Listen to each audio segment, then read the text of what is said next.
Olá, ouvintes do SAC LESEX, o podcast da Liga Acadêmica de Educação Sexual da UERJ. Nesse terceiro episódio, nós vamos falar como surgiu o LESEX, como foram os nossos últimos anos e sobre a introdução digital. Bom, eu sou Rebeca Coutinho, junto de mim o Christian Menezes, nos bastidores, e hoje eu vou conversar com a Beatriz Silva, Beatriz Melo, que participou do nosso primeiro episódio, e com o Lucas Tovar. Oi, Beatriz Silva, Beatriz Melo e Lucas. Por favor, falem quem são vocês para os nossos ouvintes.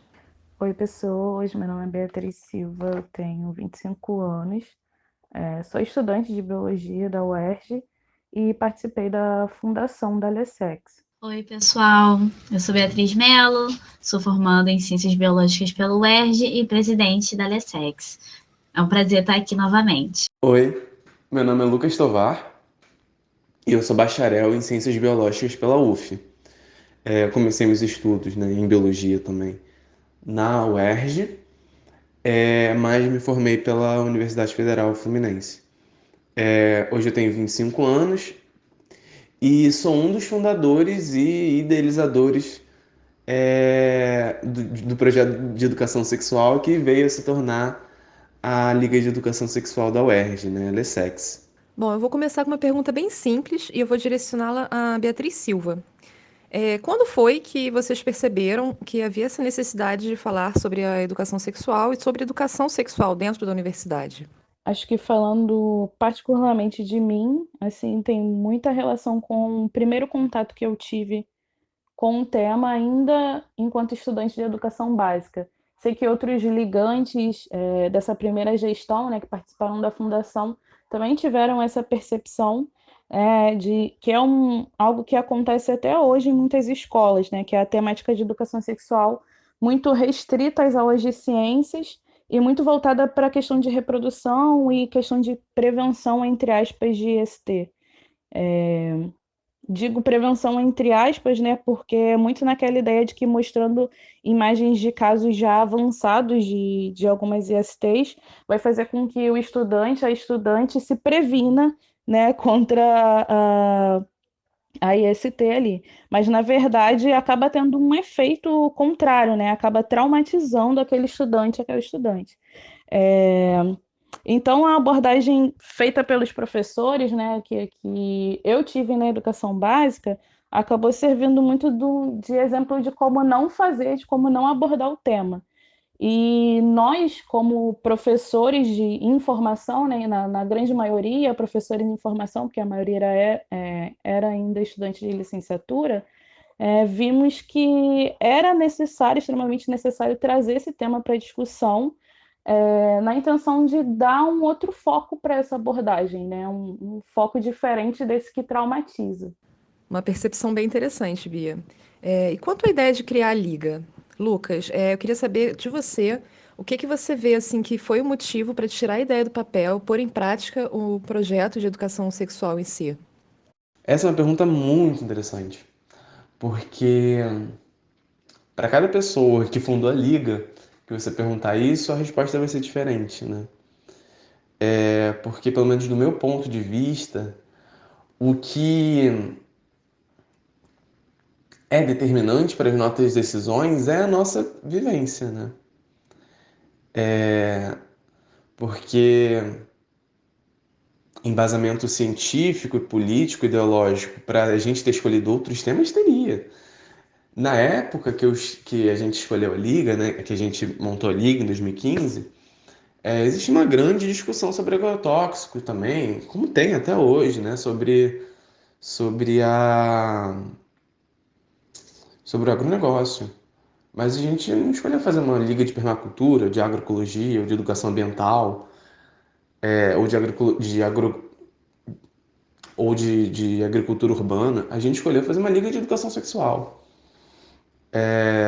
Que também existia um grande debate na época, né? E a Liga é uma resposta a isso também, né? É uma resposta à escola sem partido, é uma resposta ao kit gay, né? Entre aspas, à ideologia de gênero, e a essa narrativa que criam, né? Da, do professor como um doutrinador. Mas o que, pelo menos a mim, né?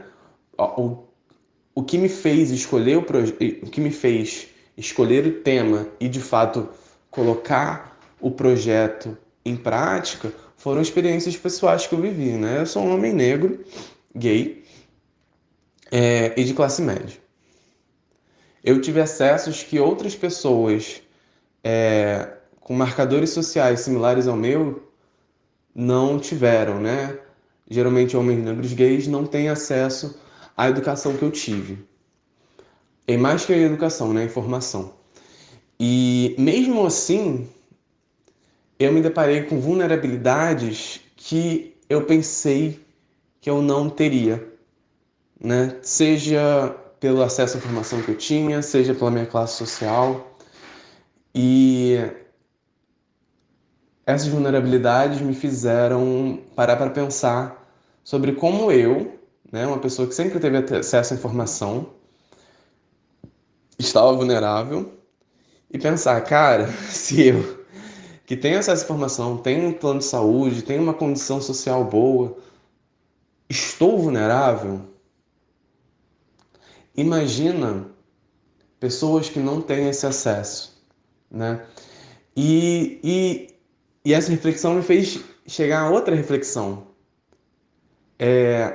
Quem está levando essa informação para essas pessoas, né? Como a gente está formando os professores que vão dar aula de biologia? Não só de biologia, né? Mas principalmente de biologia, que era a ideia inicial do projeto. Eles estão aprendendo sobre educação sexual? Em algum momento isso é falado na grade? A resposta é não, né? Então, foram esses motivos, né? Tanto os motivos ideológicos políticos, né, da época, que se perpetuam até hoje, quanto as questões curriculares, né, que envolvem sexualidade. Agora eu queria fazer uma pergunta para Beatriz Mello. A reação dos estudantes de biologia com esse projeto de educação sexual sendo criado no curso, como é que foi isso? Como vocês perceberam? Bem, eu posso dar meu testemunho pessoal, né, de que a galera curtiu muito, porque eu não fazia parte do projeto ainda, quando o projeto foi criado, eu entrei no primeiro processo seletivo, exatamente por ficar muito empolgada com ter um espaço na graduação para poder falar sobre isso. A maioria das pessoas acha muito importante o projeto existir, mas sentem muita vergonha de se propor a estar nesses espaços conversando com a gente. Então, apesar de terem uma ideia muito positiva da nossa iniciativa, a galera ainda fica muito presa a esse sentimento de vergonha de estar falando abertamente sobre esse tema. Muito bacana, Beatriz. Agora eu vou para Beatriz Silva novamente. Quanto aos professores, como é que foi a reação desses? Eu queria saber se eles apoiaram a ideia do projeto desde o início, se vocês tiveram algum embarreiramento. Como é que foi isso, Bia? Acho que pelas pessoas que a gente procurou ali no início, né, a gente acabou tendo, num primeiro momento, mais apoios de professores de outros cursos e de outras instituições, né? Por exemplo, a nossa primeira atividade foi uma atividade é, externa num evento que era organizado por professores de medicina, né? A instituição onde a gente acabou tendo um trabalho continuado foi o Cefet. Então, a gente teve um apoio maior desses professores, né? E depois que a gente foi ter um apoio dos professores do Departamento de Ensino de Ciências da UERJ. Num primeiro momento do nosso próprio orientador, que era de lá, né? Nosso primeiro orientador, que era desse departamento, e depois participando das disciplinas de ensino de ciências, né? Da professora Andréia. Bacana, hein? Agora, para o Lucas. Lucas, eu queria saber agora sobre essa parte burocrática. Eu queria saber como é que foi, se foi difícil institucionalizar o projeto dentro da UERJ, qual foi a maior dificuldade para oficializar a Liga de Educação Sexual, e também essa questão dos orientadores, né? Como é que foi isso tudo aí para Lessex? De tudo, da burocracia, o mais difícil mesmo é encontrar orientador. Porque o professor, né, o orientador, ele tem que topar duas coisas. Primeiro é o tema, né? Você tem que encontrar dentro do seu instituto, ou enfim, dentro da universidade, um professor que tem interesse em orientar um projeto no tema que você quer fazer a liga. Esse é o problema 1. Fácil de ser resolvido? Para alguns temas é fácil, para outros temas não é, dependendo da instituição, dependendo da universidade, do instituto, isso vai variar muito. Problemática 2. O modelo liga acadêmica. Por quê? Geralmente projetos de extensão são tocados pelos professores, né? Então, os professores têm um papel muito importante na extensão, né? São eles que coordenam, pensam, planejam muitas vezes esses projetos de extensão. A liga acadêmica não. Quem está planejando, coordenando, pensando como vai ser o projeto são os alunos de graduação, né? Ou às vezes de mestrado também, doutorado, mas são os alunos.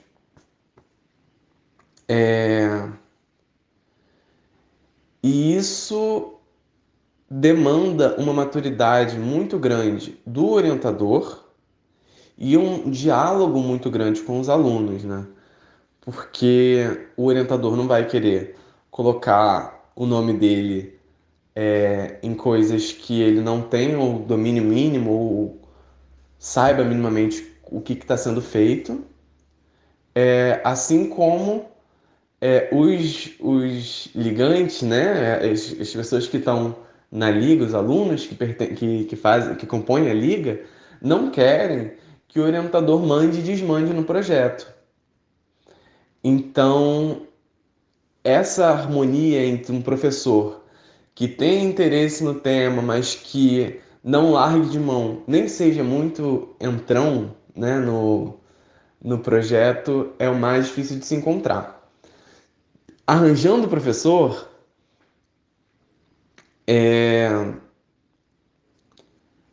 basicamente, né, são as etapas burocráticas que aí vão variar de cada universidade, mas é basicamente escrever um projeto, né, que você tem introdução, justificativa, referencial teórico, né, as referências, a metodologia, cronograma, que vai variar, né, de acordo com cada universidade, mas fazer né, escrever esse projeto e submeter para o departamento ou subreitoria de extensão, né, e aí, né, ver se vai ser ou não avaliado.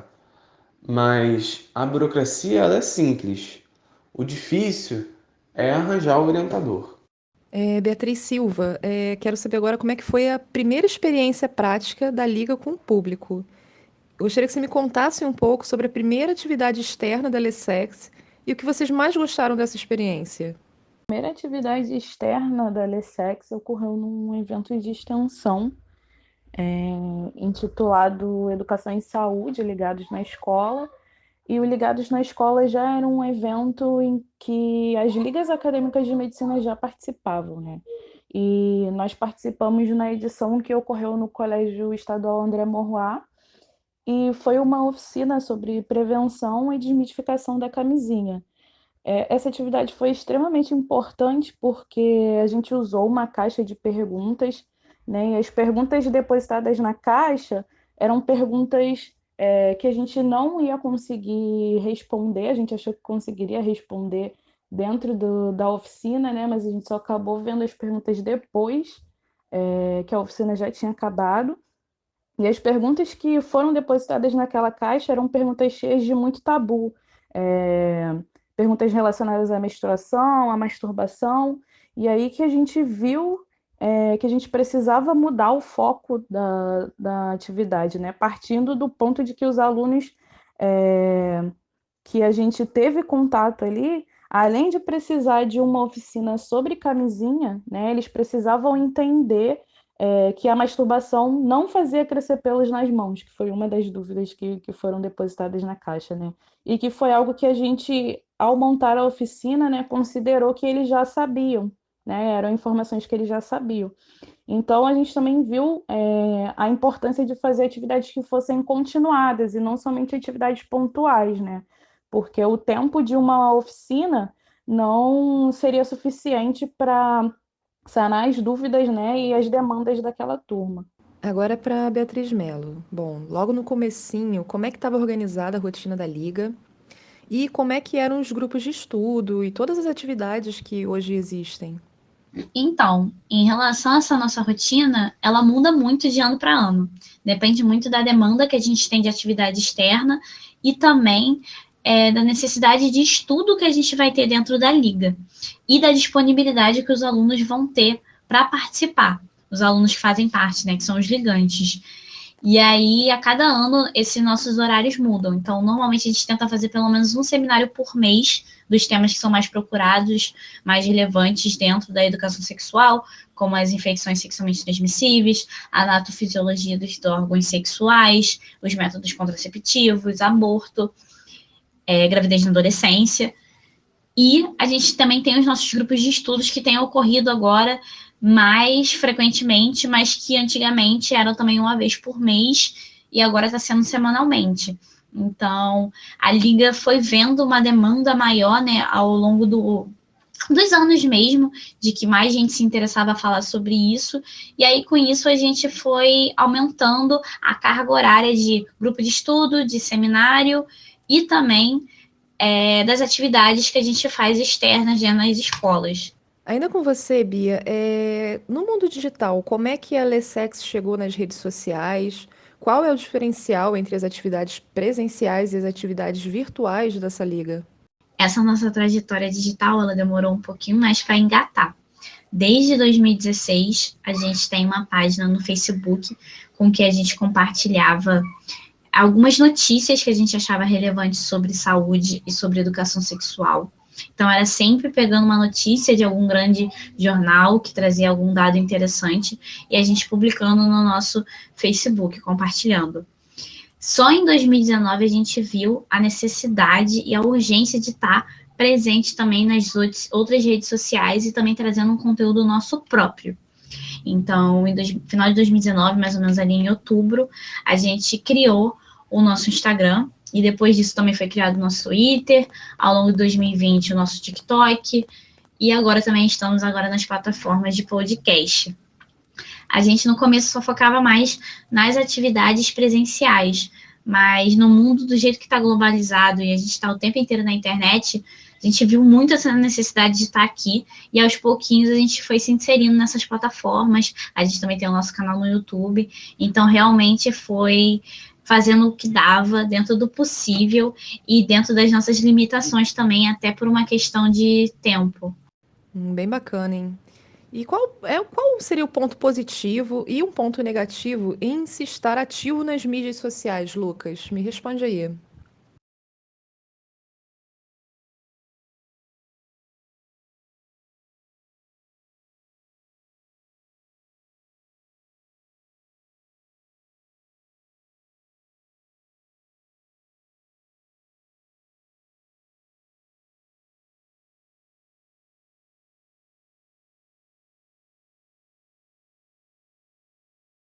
Bom, já queria aqui fazer minha avaliação de que os pontos positivos superam os negativos. Mas eu acho que os pontos positivos eles são bem evidentes, né? Não tem muito o que discutir.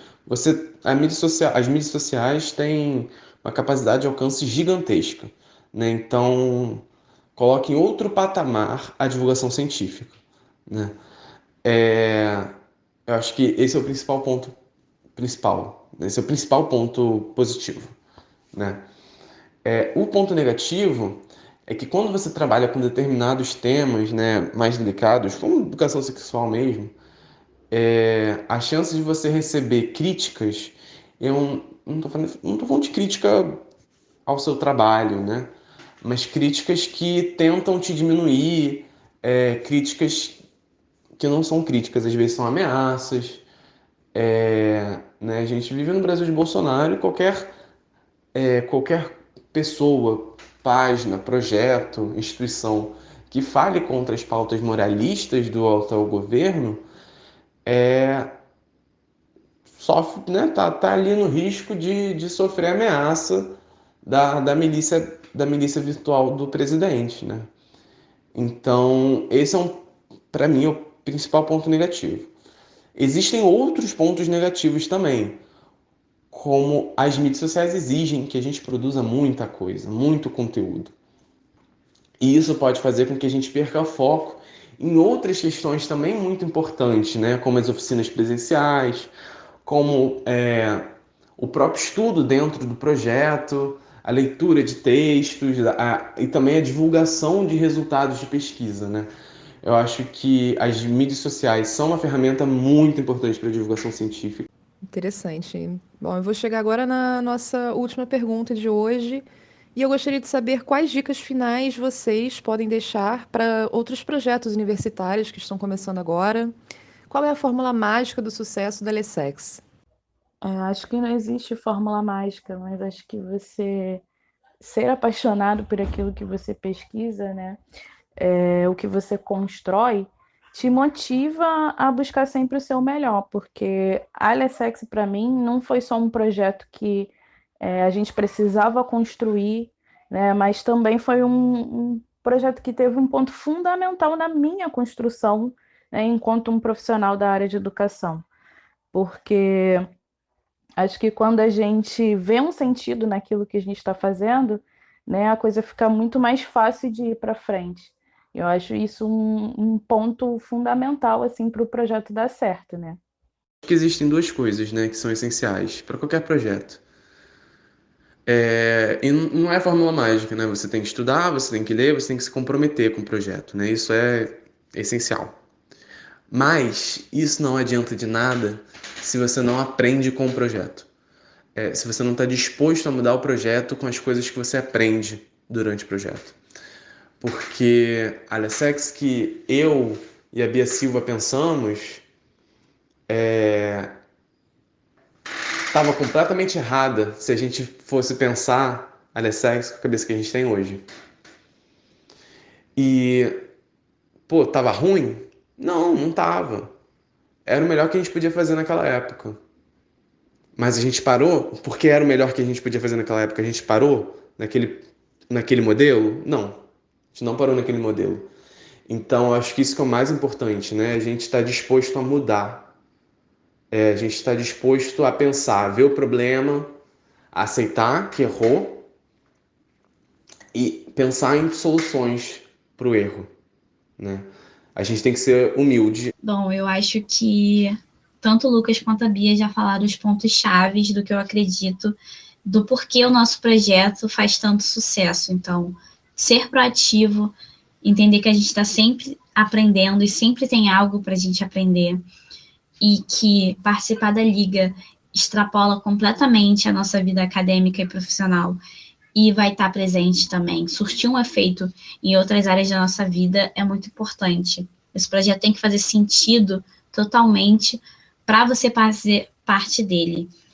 E eu acredito também que um grande sucesso da nossa liga se deve pela questão da coletividade. Entender que o trabalho em grupo, esse coletivo, é que a gente consegue fazer mudanças.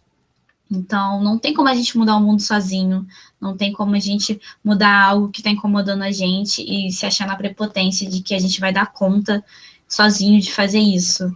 Realmente, a gente precisa dos outros e é com os outros que a gente vai causar essa mudança.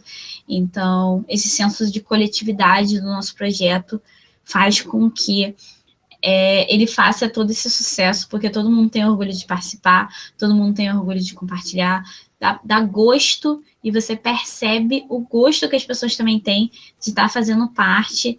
E eu acho que esse toque, né, de amor mesmo, pelo que a gente faz, pelo que a gente acredita, essa esperança de poder fazer um melhor, é que faz com que a LSEX esteja aí desde 2015, cada vez crescendo mais e mais. Então, me despeço aqui, agradeço mais uma vez a oportunidade, espero que vocês tenham gostado desse episódio e que a gente se encontre nos próximos e não percam. Bom, é isso aí. E hoje fica por aqui nosso episódio. A gente espera que vocês tenham gostado bastante.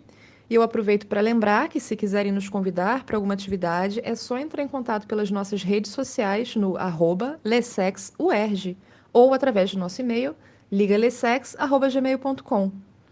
Lembro também a todos que o nosso conteúdo está disponível também legendado no nosso canal do YouTube e no Telegram. No próximo episódio, nós vamos falar por que participar da LSEX e como.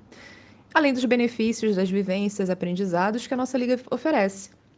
Bom, fiquem todos muito bem e até já. Beijos!